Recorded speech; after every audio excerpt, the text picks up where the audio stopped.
Well, hello and welcome to Marion County Today. I'm Commissioner Kevin Cameron, and we're here to talk about National Foster Care Month. We just finished the month of April, National Child Abuse Prevention Month, and this month we're going to celebrate the National Foster Care Month here in Marion County. And with me today is one of our community leaders, Dick Withnell. I think most people know Dick, but I'll tell you just a little bit about my relationship with Dick over the years, obviously as fellow business people in the business community, but since I guess getting out of your business or selling your business to your son who's doing a great job, you've become one of these icons in the community that just is everywhere and doing great things. And Dick, it's just a pleasure to have you in our community and what you've done in Marion County and beyond. And today we just want to spend a little time talking about maybe about your background in foster care, how you became involved in that, and we'll start right there. Sure. Yeah, thanks, Kevin. First of all, just to really want to say from the Lake community, thank you for serving, and you and Janet and Sam, you guys make quite a team, and I really like that county commissioner level of politics because you're on the ground. I get to see you, and I really appreciate you guys serving. We get a lot of calls about potholes every day. Yeah, exactly. Yeah, so it's kind of interesting because as you were part of this also, as was the other commissioners. In 2005, we had this methamphetamine problem that we had, and so we as business people were saying, hey, we got to take care of this law and order issue, and the police department and the sheriff department did that. But the unintended consequence came with these kids that came out of these meth homes. And then we found out that there wasn't enough foster care families, and so that, coupled up with Catholic Community Services and other services, of course, Department of Human Services themselves, we made an initiative to get foster care homes. At the time, there was 1,265 kids in foster care. That's been down to 550 or so, but. There's still just really a great need, and that's how we got involved in it, and we got a lot of people involved in it. Yeah, maybe tell us a little bit about that process that you went through to get the community involved and how that turned out. Well, first thing that we did is actually we went to the faith community and really, in lay terms, asked them to practice their faith. We had a group of men and women that were involved in leadership in the different faiths in the Marion County area, and we had a meeting, and Brian Johnson was alive at the time, and Pamela Abernathy was your judge, and presented the case for need, and we actually asked for 50 foster care families out of that group, and we actually got 75. And what's interesting to me, Kevin, is that we were even acknowledged by Casey Family Programs. It's a big shot outfit, and they were saying Marion County is really doing a great job on getting foster care families. But we here in Marion County know that there's still that much more need. Right. And so when you couple together the Catholic Community Services, Family Building Blocks, Relief Nursery, Liberty House, and now we're bringing CASA along, we can really come together on transitioning these kids. I think it's important from my point of view as a business is that we're not going to cover expenses of foster care. We're going to use our money to purchase results on the transition of these kids from transformation of life so they can be productive when they're 18, 19 years old. You're going to hear more about that from Jim Seymour. But it's just really important that these young people have the same advantages that you and me have had, and that's really important to me. Yeah, so how can people that are watching today, what can they do? How can they support the foster care families or the foster care initiative? First thing we think about is money, but we need sweat equity. We just need people to come out of the bleachers, get in the playing field of being either mentors, foster care families, being CASA representatives, plug into Jim Seymour's Catholic Community Services. We need people, lay people, to come alongside of. We're too tendency of the government needs to do it. It's DHS. DHS is having problems right now. I brought all these articles about lawsuits and malpractice and all this kind of stuff. Well, baloney. It's we that have to get involved. Yeah, it's it's the children that are impacted. It's, by that newspaper article, it's the lives that you talked about and what a difference it makes in the child's life. I think Exactly. one of the things when I was involved, in fact, I was in the legislature when you were doing that in Yeah. 2005 and on. One of the things I know we got involved with our local church, with Gladys was there, Gladys Blum, and was the relief of foster care families. These foster care families were, taking on these kids, and yet, Right. when did they get a time off? Right. And Yeah, we call it respite care. Right. And a number of churches, I think there was 40-some churches that had the respite care where the foster care families could bring by the child, and of course these people were vetted, and they were properly vetted by the state, and that they could leave them for 1 hour, 2 hours, and then the foster care family then could go out on a date or what have you. And that brings the whole family together where there's needs at Christmas time, going to school at the beginning of the school year, on and on and on. The community has to take ownership of this. It has to take ownership. I showed you this picture always about traveling overseas, and there's this, this picture of this. Maybe hold it up up like camera. this. Yeah, right. This is the jumble bumble. It's not that complicated. It's not bureaucracy. We as individuals, one at a time, need to help these kids that are at risk and make them productive and help them transition into maturity. Yeah. So one of the things that we can do to, and I know you've been involved with this, is just the prevention of families breaking down as well, and maybe some of the things you've been involved in the community, even helping with that to prevent children even going into right, foster care. and mentoring is a big thing, and we're missing a lot of males as mentoring. A lot of men coming alongside of these families that don't have any, that the male is MIA, missing in action, so to speak. We have, for mentoring is a big thing. Just that sense of community, and then coming alongside of these kids, and then taking ownership of the problem instead of somebody else do it. Yeah, Dick, I just want to again say thank you. I've been around you for many years, and I know this probably doesn't have anything to do with directly related to foster care, but I remember the day that you and I sat up at McLaren. Yes. With several students that were in the room, Measure 11 students, and I know that you never wave your flag, but there were students in that room that you actually sponsored to get their college degrees, and you just continue to be just a great, I want to say lightning rod, as Sam would use, right? Lightning rod in our community, and the people that are watching this need to just really take their hats off and say thank you to you for all you do. And I know you've been blessed, and you say that all the time, but thank you very much for what you do. I appreciate those words, but somebody came alongside of me when I was young. Somebody came alongside me when I was in school. Somebody came alongside of me when I was going the wrong direction. And so it's our responsibility to give back. It's our legacy. We always like to say, you're going to die, right? It's what we do between now and then. What are we going to leave behind? That's our legacy. Well, and thank you very much. Yeah, you That's bet. great. It's good, man. All right. Hi, I'm Sam Brentano, Marion County Commissioner, another segment of Marion County Today, and we're continuing on talking about foster children and our Foster Children's Month here. I'm saying there's a National Foster Care Month. I should have that square, but that's what we're. I'm here with Jim Seymour, one of the really good people from the Salem area, and a chance, first of all, I just really kind of introduce you, but I kind of think everybody knows, but you never know. Would you just talk about yourself and your background a little bit to get started, Jim? Sure. I've been working for Catholic Community Services now as an employee for 42 years, and I volunteered there for a couple of years before they hired me. But Catholic Community Services really started back in 1938.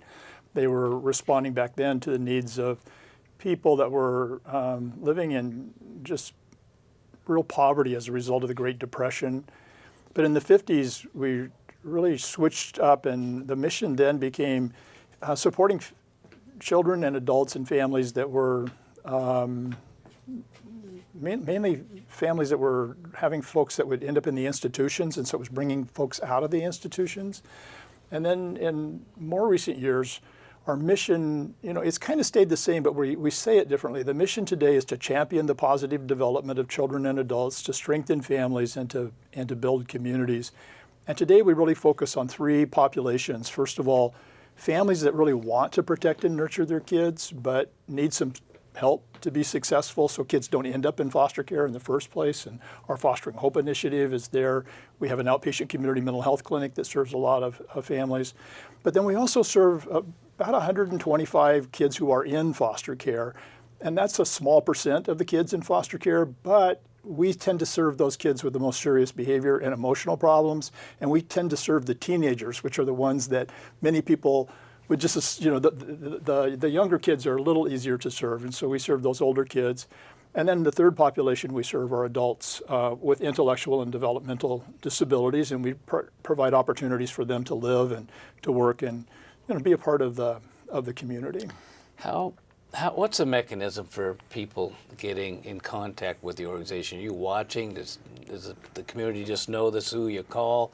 Or how do you find people, or they find you, more important?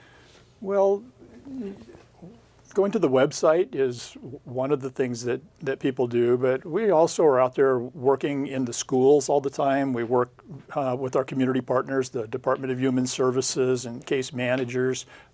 So we're always out there networking, and then folks can find us on the web. They can just call us if people have needs. So in terms of foster children, so a youngster comes, is introduced to you, is looking for what do? You have somebody you can always call. You put word out. I guess I'm just interested in how it happens. And if you're dealing with 125 kids, it must be known this is how you do it. Right. So with foster children in particular, most of the kids we serve have been in foster care for a long time. A typical child maybe entered foster care when they were 1 or 2 or 3 years old. By the time they get to be 12, 13 years old, when we usually serve them, they've been in at least 5, and we've had children that have had as many as 40 disrupted foster care placements by the time that they come to us. And so their caseworkers are looking for an organization that can provide enhanced support to the foster parents. Our goal is that we want to be the last place that a foster child comes, that they can experience stability with us. Our little promise to them is this is your forever home, that you will not have to leave here. We will not give up on you. And we work very, very hard. In fact, we just don't give up on kids. And so that is the promise that we make to kids when they come to us. Until you either get adopted or you get to go back home, or that you transition out of foster care as an adult. And even when you transition out of foster care as an adult in our system, we make a promise to those kids, we'll stay with you until you're 26 years old. And because that's what families do. I mean, I've got 7 kids, and there wasn't a one of them that was ready to just kind of go out and launch and be successful at 18 years old. So we think the foster kids, especially those that end up growing up in the system, that they never really get to go back home, or more accurately, they go back home and it fails, they go back home and it fails, they've maybe had 1 or 2 failed adoptions, and then finally they kind of just give up on hoping to have a permanent home. And so when we serve those kids, Marion County kids, our commitment to them is until they're 26 years old. And I think that really sets us apart from a lot of the providers. I'm so happy to hear you say this. I'm going to have to make sure you define what a forever home is. You kind of came off of the other extreme, 40 different homes youngsters in the forever home, but you've just touched on another one. I first became a commissioner probably during this same National Foster Care Month up at the Capitol. There was a young woman talking about she was pretty good shape, had a home, and then kind of 18 and then just kind of cast out. How do I get to college? And so your program seems to acknowledge that you said that they're 18, they're not ready to be out on their own, and they still need supports and structure. So define forever home a little bit further, that we can imagine it's the one final place, but tell me what it really is and how you find them too. Yes, and the term forever home really came from this little girl who was in foster care herself, and somebody asked her what she was dreaming of, what she was wishing for, and she said, I just want my own forever home. And as soon as we heard that, we knew that was the phrase, that was the word. And what she meant was just her own place, not somebody else's home where you could wake up one day and say your caseworker's coming to get you and you have to leave. Your own place, an opportunity to live responsibly in nurturing home and a caring community that you can call your own. That's how we define it, kind of in the Schools literature. and friends and stability. Right, right. So we purchase the home. We recruit the foster parents to come in and live in the children's home. And if the foster parents decide they want to quit fostering, they can leave. And it's always hard for kids to lose a foster parent.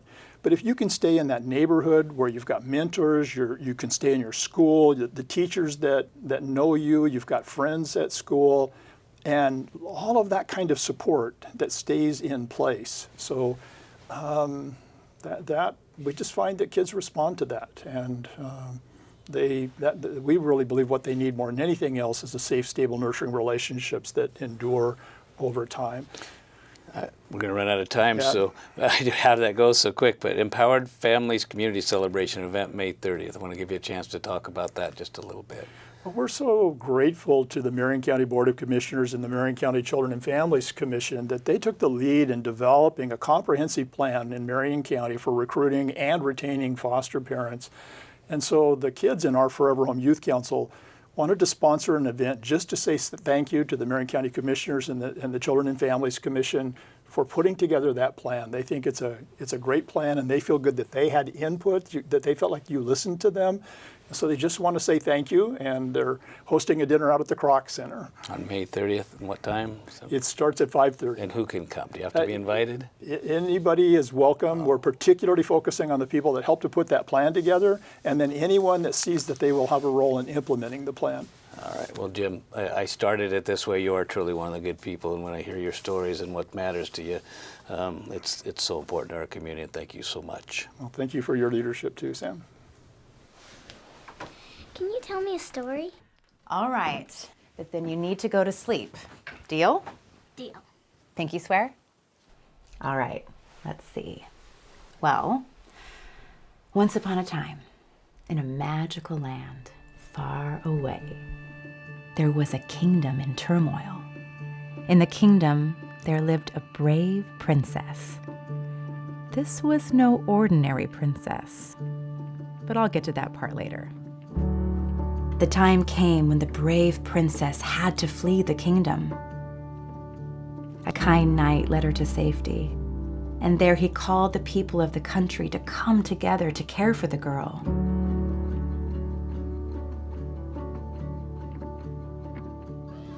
Hey, are you ready? It's gonna be great. I mean, did you see the horses when we came in? Weren't they awesome? He brought the brave princess to the countryside, where he left her in the care of some simple farmers. At first, they seemed strange. But soon the princess discovered they had magical powers to build great castles and had great magical feasts that would help her grow strong.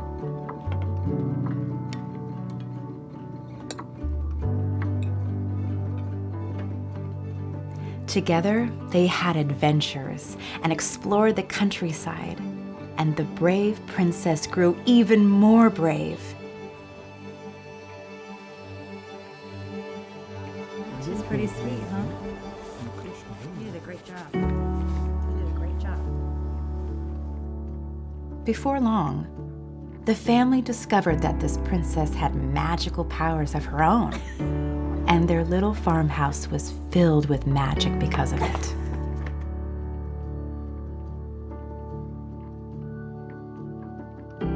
After some time, the queen began to visit the princess and the simple farmers.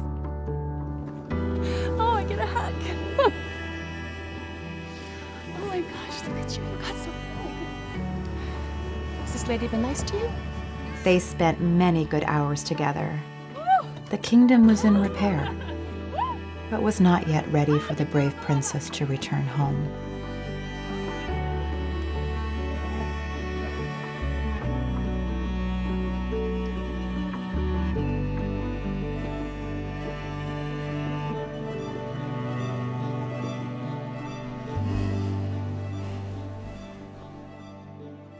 But someday, perhaps soon, the kingdom will be ready,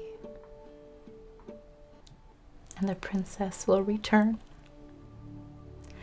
and the queen will receive her with all the royal fanfare that's worthy of her beauty. Mommy! It's so good to see you. You look so beautiful.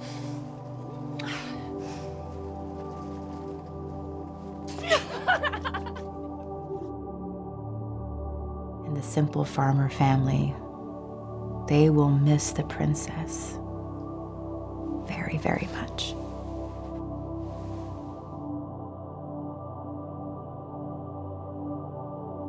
Above all, they will always be glad to have had the privilege of loving such a strong, beautiful, and brave princess.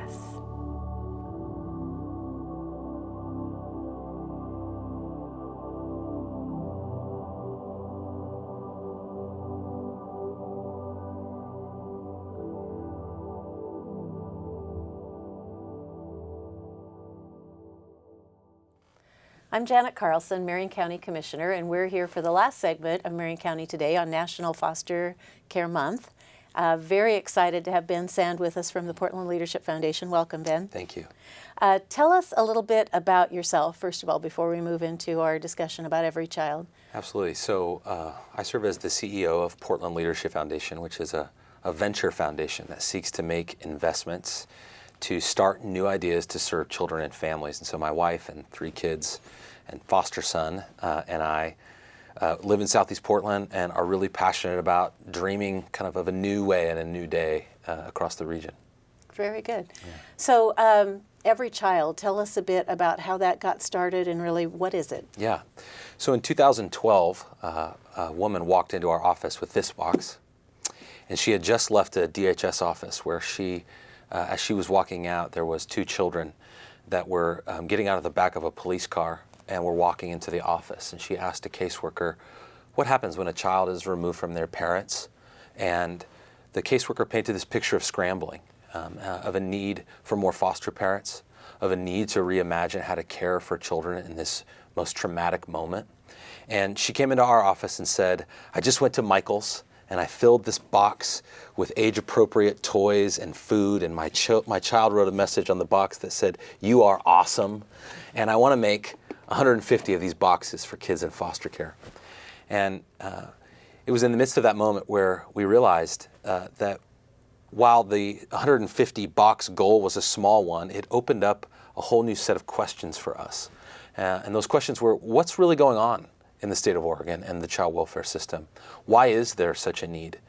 And why is it that we aren't aware of where our local DHS offices are, who works there, what's happening there day to day? And it sent us off on quite an exploration process with the goal of eventually starting an initiative that would be designed to mobilize community, to come alongside the agency. And that's really where Every Child began. Excellent. So I've looked at your website a little bit to try to learn more about it, and it seems like, and maybe I'll just paraphrase, that being a foster parent, of course, that's a huge commitment, something that we need many more of, as we've heard on the last 2 segments. Yeah. Sometimes people are unable to make their commitment for whatever reason, and that there are kind of steps along the way that you can do to support that foster parent or support the child going into foster care. So am I getting it right? Yeah, absolutely. So we've seen a tremendous number of foster families step forward, but one of the reasons why we've seen that is because we've tried to change the paradigm when speaking to community members. Instead of saying, either be a foster parent or do nothing, we've created a range of on-ramps where community members can get directly involved with their local DHS office in multiple volunteer capacities. It could be make a box, or it could be become an office mom or an office dad. And there's all kinds of volunteer strategies that we've employed. And we've seen thousands of community members step forward. Over 3,000 volunteers have gotten directly involved with their local DHS office. In the last few years, we've seen over 700 families inquire to become foster families. These boxes, the community has made 14,000 of them. And so as we've developed this model, Every Child now is designed to try to share the model across the state of Oregon. So you're looking at moving this model into Marion County. Yeah. So talk about how that is going. How are you going to bring it into Marion County? What's the timeline?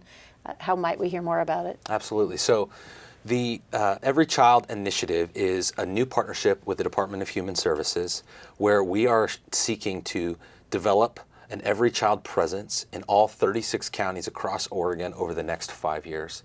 And Marion County is the beachhead. It's where we're looking to emerge and grow first. And in that context, we have been really excited to work with the Commission and to work with the Family Preservation Action Team, who's written a really robust plan that we think is the place that can answer the question, what does it look like to employ this model here in Marion County? And so that team is serving as kind of a steering committee that will be making the long-term decision about who, in other words, which organization will run Every Child locally here in Marion County, and how that organization will partner with the agency to serve children and to serve foster families stepping forward. So we were talking earlier, I think Dick Withnell was talking about the churches getting involved back in 2005 in recruiting foster parents. So are the churches involved with Every Child as well? Yeah, you bet there are. In fact, long before Every Child was even a dream, we've been hearing about faith communities in Marion County that have stepped forward to serve children and families. That story is not new. What Every Child hopes to do is to galvanize those faith communities together in a single initiative that is directly partnering with the agency. And so while that work took place in 2005 through Salem Leadership Foundation and other organizations like it, all of those folks are now back at the table and saying, what would it look like to adopt Every Child as the sustainable initiative for 30 years to come? And that's really what we hope to do, is to share our learnings and to trust that the Family Preservation Action Team is going to be really making an investment in the long-term sustainability. But the faith communities are on the forefront. It would take me too long to name all of the faith communities right now that are directly involved with DHS here in Marion County, but the stories are really beautiful. Yeah, I was involved back in the early 2000s, and I think I heard a statistic that somewhere between 65 to 70% of the foster parents they were recruiting then came from the faith community, which is why they started there with Dick Withnell's initiative, but that's kind of a side note. So we saw a wonderful video, bedtime story. Talk about your PSA campaign that you're working on. Yeah, so we've partnered with the Oregon Association of Broadcasters to share PSA campaigns across 30 television stations and over 200 radio stations across Oregon in the months of April, May, and June. And so now that here we're in May in Foster Parent Awareness Month, we are really excited about these stories that are going out across Oregon to try to capture the imagination of Oregonians, telling a story about what they could do to change the life of a child. Every PSA is designed to route people to the new Every Child website, everychildoregon.org, that has been specifically designed to capture data and to begin to count outcomes in partnership with DHS to paint a new picture across Oregon. That's great. So I guess stay tuned for good things to come. If people are interested in getting involved now, they can go to your website, everychild.org? It's everychildoregon.org. Everychildoregon.org. Yeah, and what's really exciting is if they go on and if anybody watching today goes on to that website and fills out our contact form, then immediately we will connect them with Marion County specific volunteer opportunities. Excellent. And we'll be passing that data on to the Family Preservation Action Team and to DHS. So we really hope folks will get involved, and we've got some really exciting ways for them to do that. That could be as simple as making a box. Excellent. A little bit of time, maybe a little more time, or a lot of time. You got Whatever you got, you That's can find right. something you want to do. You got it. Thank you so much for being on the program today. It's Absolutely. very exciting what you're talking about. Yeah, thank you so much. And thank you for watching Marion County Today.